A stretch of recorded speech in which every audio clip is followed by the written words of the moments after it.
హరిదాసులు. పూర్వం ఓ హరిదాసు గారు ఉండేవారు. ఆయన ఓ మద్దెల వాయించేవాడిని, పిడేలు వాయించేవాడిని జట్టుగా వెంట పెట్టుకొని ఊరూరా హరికథలు చెప్పేవాడు. ఓ గ్రామం వెళ్ళి అక్కడ ఊరి పెద్దలందరితోటి తాను వచ్చిన సంగతి చెప్పేటప్పటికీ వాళ్ళంతా ఉత్సాహంతో ఆ దాసుగారి చేత వరుసగా 40 రాత్రులు సంపూర్ణ రామాయణం చెప్పేటందుకు ఏర్పాటు చేశారు. అయితే హరిదాసు గారికి ఆ వాయిద్యగాళ్ళకి ఆ 40 రోజులు భోజనం ఎవరు పెట్టడం అని ప్రశ్న వచ్చింది. హరికథలంటే చెవులు కోసుకునే పేరుబుట్లు గారు చటుక్కున లేచి, ఇదో పెద్ద ఆలోచన.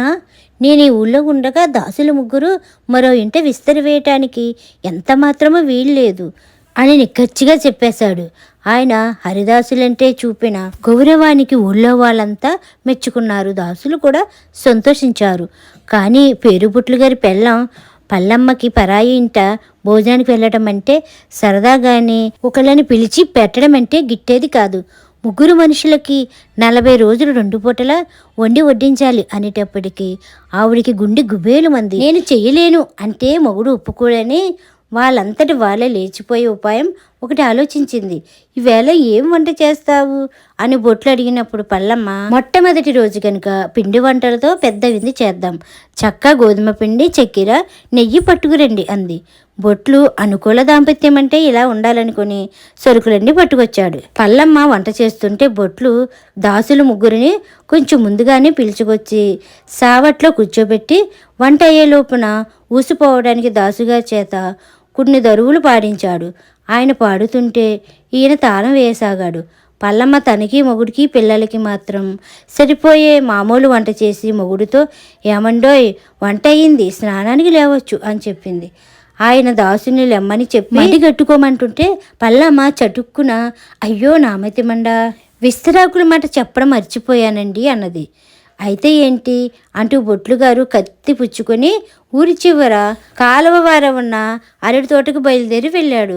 మొగుడు తెచ్చిన గోధుమ పిండితో పల్లమ్మ గోధుమ గవ్వలు చేసి పాకం పెట్టింది.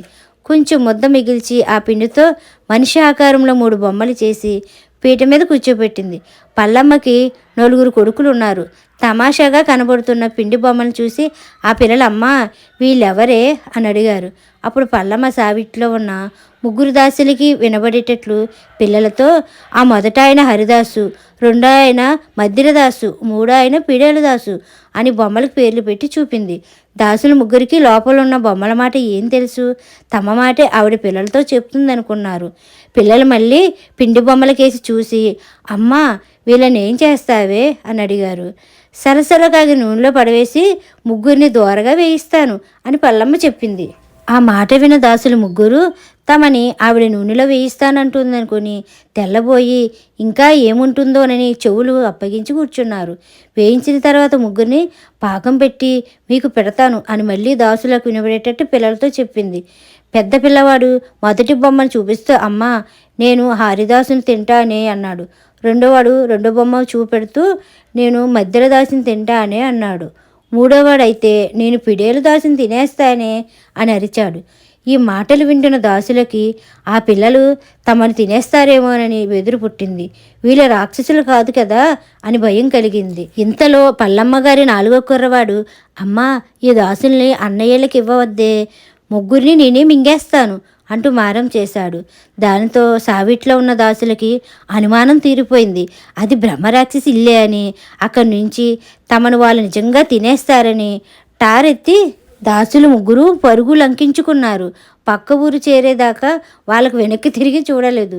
బొట్లుగారు విస్తరాకుల కట్టలో ఇంటికి వచ్చి, దాసులేరే అని భార్యని అడిగాడు. ఏమీ ఎరుని దానివల్లే ఆవిడ ఏం సావిట్లో లేరా అని ఎదురు ప్రశ్న వేసింది. వాళ్ళు బయటికి వెళ్ళి ఉంటారని వస్తారని బొట్లు చాలాసేపు కనిపెట్టుకుని చూశాడు. వాళ్ళు ఎప్పటికీ రాకపోవడం వల్ల ఆఖరికి తను భోజనానికి లేచాడు. ఆ దాసులు హఠాత్తుగా ఎందుకు వెళ్ళిపోయారో, ఎక్కడికి పోయారో బొట్లు గారికి కానీ ఊళ్ళో వాళ్ళకి కానీ అప్పటికి ఇప్పటికీ తెలీదు. ఈ కథ కనుక మీకు నచ్చినట్లయితే like, share, subscribe to Durgapriya official. Thanks for watching.